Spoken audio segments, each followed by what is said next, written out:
A'udzu billahi minasy syaithanir rajim. Bismillahirrahmanirrahim. Bolehkah Al-Asmaul Husna kita jadikan zikir setelah salat? Misal ya Rahman ya Rahim 33 kali dan seterusnya. Apa itu zikir? Supaya kita pahami dulu apa itu zikir itu kan. Setelah kemudian kita paham maknanya, kemudian baru kita bisa simpulkan. Zikir itu segala aktivitas yang menjadikan kita dekat dengan Allah Subhanahu wa taala. Yang mengingatkan kita dengan Allah Subhanahu wa taala. Karena itu di dalam Al-Qur'an disebutkan jenis zikir yang menjadikan kita ingat kepada Allah. Misal, membaca Al-Qur'an itu bagian dari zikir. Bagian dari zikir karena Al-Qur'an pun disebut dengan zikir. Quran surah ke-15 Al-Hijr ayat ke-9. Inna nahnu nazzalna dzikra wa inna lahu lahafizun. Posisi paling kanan di pertengahan. Sungguh kami yang telah turunkan Al-Qur'an sebagai zikir. Jadi kalau Anda sedang baca Al-Qur'an, Anda sedang berzikir pada Allah Subhanahu wa taala. Menghafal Quran itu pun bagian dari zikir. Quran surah ke-54 ayat 17, ayat 22, ayat 32, ayat ke-40. Walaqad yassarnal Qur'ana lidzikri fahal min muddakir. Sungguh kami telah mudahkan Al-Qur'an itu untuk diingat, kalimat mengingat yang menggunakan zikir. Jadi penghafal Quran itu sedang berzikir pada Allah Subhanahu wa taala. Salat itu bagian dari zikir. Ya, Quran surah ke-20 ayat ke-14. Innani anallahu la ilaha illa ana fa'budni wa aqimis salata li dzikri. Sungguh saya adalah Allah, tidak ada Tuhan selain saya, maka sembah. Maka dirikanlah salat sebagai zikir kepada saya. Jadi ketika kita sedang salat, sedang berzikir. Berdoa itu bagian dari zikir. Quran surah ke-7 ayat 205. Wadhkur rabbaka fi nafsika tadarruan wa khifatan wa dunal jahri minal qaul. Ya, dan sebutlah Allah, Rabbmu di dalam jiwamu dengan kalimat-kalimat yang penuh dengan ketawaduan, kekhusyuan tanpa harus menjaharkannya secara berlebihan. Jadi ketika Anda sedang berdoa, Anda sedang ingat dengan Allah Subhanahu wa taala. Termasuk tadi amalan pasca salat yang Anda tanyakan itu pun bagian dari zikir. Karena itu disebutkan langsung di Quran surah ke-4 An-Nisa ayat 103, posisi paling kanan di pertengahan. Fa idza qadaytumus salata fadhkurullaha. Maka jika Anda telah tuntas mengerjakan salat, segeralah berzikir kepada Allah Subhanahu wa taala. Nah, bagaimana cara berzikirnya? Kita akan lihat. Ditunjukkan oleh hadis-hadis Nabi sallallahu alaihi wasallam. Tadi kan zikir itu bisa baca Al-Qur'an, kan? Bisa menghafal Quran, bisa berdoa, bisa juga menggunakan kalimat thayyibah. Bisa kalau saya urutkan dengan cepat misal saja. Baik. Dan di sini nanti fungsi Al-Asmaul Husna bisa ditempatkan sesuai dengan fungsinya. Misal, kita turunkan Nabi SAW ketika beliau selesai mengerjakan salat, maka zikir pertamanya adalah istighfar kepada Allah Subhanahu wa taala.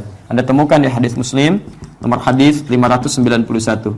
Maka diucapkan kalimat astaghfirullah, astaghfirullah, astaghfirullah. Allahumma antas salam wa minkas salam, tabarakta ya dzal jalali wal ikram. Ada Al-Asmaul Husna di situ?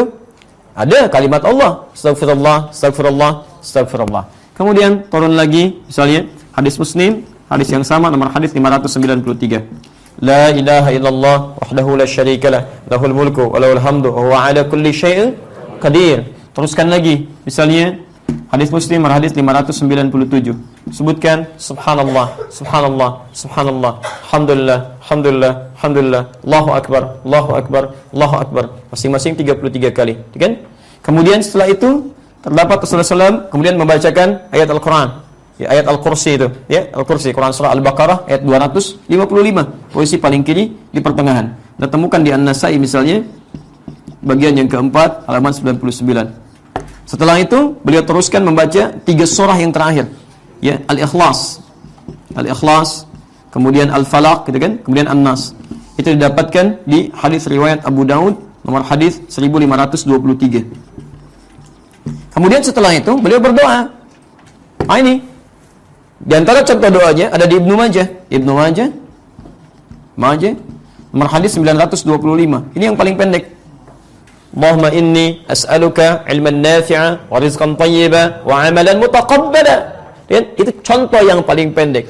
Nah, yang paling menarik saat ini masuk dalam posisi doa ini adalah pernah dilukiskan. Nanti kita akan temukan di kitab ini. Kita akan bacakan.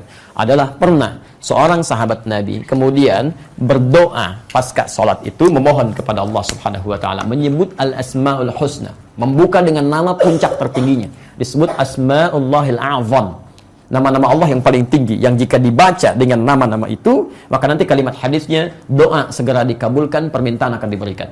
Maka dia bermohon kepada Allah, ya Allahumma innaka antal ahad as-samad alladzi lam yalid wa lam yulad wa lam yakul lahu kufuwan ahad. Allahumma inni as'aluka an taghfira li.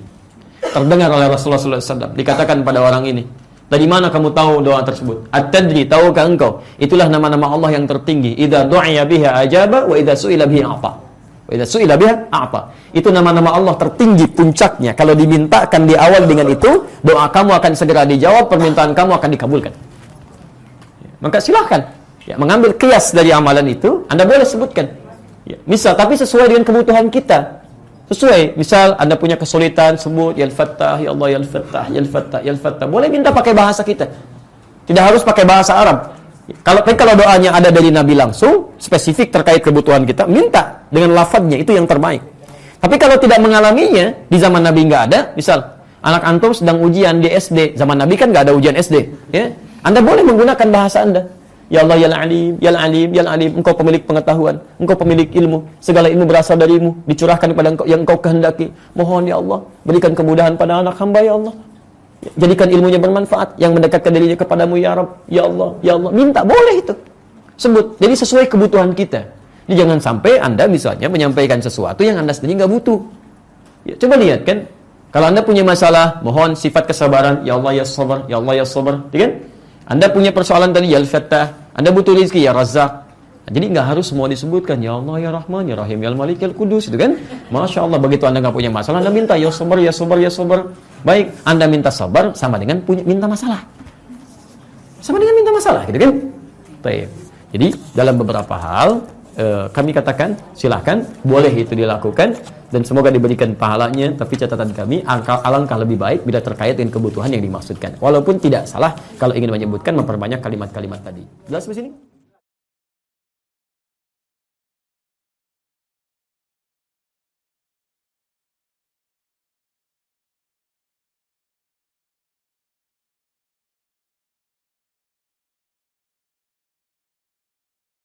Allahumma inni as'aluka an taghfira li. Terdengar oleh Rasulullah SAW dikatakan pada orang ini, dari mana kamu tahu doa tersebut? At-tadri, tahukah engkau? Itulah nama-nama Allah yang tertinggi. Idza du'iya biha ajaba wa idza su'ila biha a'ta. Wa idza su'ila biha a'ta. Itu nama-nama Allah tertinggi puncaknya. Kalau dimintakan di awal dengan itu, doa kamu akan segera dijawab, permintaan kamu akan dikabulkan. Maka silahkan mengambil kias dari amalan itu, Anda boleh sebutkan.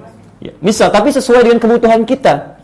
Sesuai, misal Anda punya kesulitan, sebut ya Al-Fattah, ya Allah ya Al-Fattah, ya Al-Fattah, ya Al-Fattah. Boleh minta pakai bahasa kita. Tidak harus pakai bahasa Arab. Kalau doanya ada dari Nabi langsung, spesifik terkait kebutuhan kita, minta dengan lafadznya, itu yang terbaik. Tapi kalau tidak mengalaminya, di zaman Nabi nggak ada, misal anak antum sedang ujian di SD, zaman Nabi kan nggak ada ujian SD, ya, Anda boleh menggunakan bahasa Anda. Ya Allah ya Alim, ya Alim, ya Alim, engkau pemilik pengetahuan, engkau pemilik ilmu, segala ilmu berasal darimu, dicurahkan kepada engkau yang engkau kehendaki. Mohon ya Allah, berikan kemudahan pada anak hamba ya Allah. Jadikan ilmunya bermanfaat, yang mendekatkan dirinya kepadamu ya Rabb, ya Allah, ya Allah. Minta, boleh itu. Sebut, jadi sesuai kebutuhan kita. Jadi jangan sampai Anda misalnya menyampaikan sesuatu yang Anda sendiri nggak butuh. Ya, coba lihat kan, kalau Anda punya masalah, mohon sifat kesabaran, ya Allah ya sabar, ya Allah ya sabar, ya kan? Anda punya persoalan tadi, ya Al-Fattah, Anda butuh rezeki, ya Razzaq. Nah, jadi nggak harus semua disebutkan, ya Allah ya Rahman, ya Rahim, ya Malik, ya Kudus, itu kan? Masya Allah, begitu Anda nggak punya masalah, Anda minta, ya sabar, ya sabar, ya sabar. Baik, Anda minta sabar sama dengan minta masalah. Sama dengan minta masalah, gitu kan? Baik. Jadi, dalam beberapa hal, kami katakan, silahkan, boleh itu dilakukan, dan semoga diberikan pahalanya, tapi catatan kami, alangkah lebih baik bila terkait dengan kebutuhan yang dimaksudkan. Walaupun tidak salah, kalau ingin menyebutkan, memperbanyak kalimat-kalimat tadi. Jelas di sini?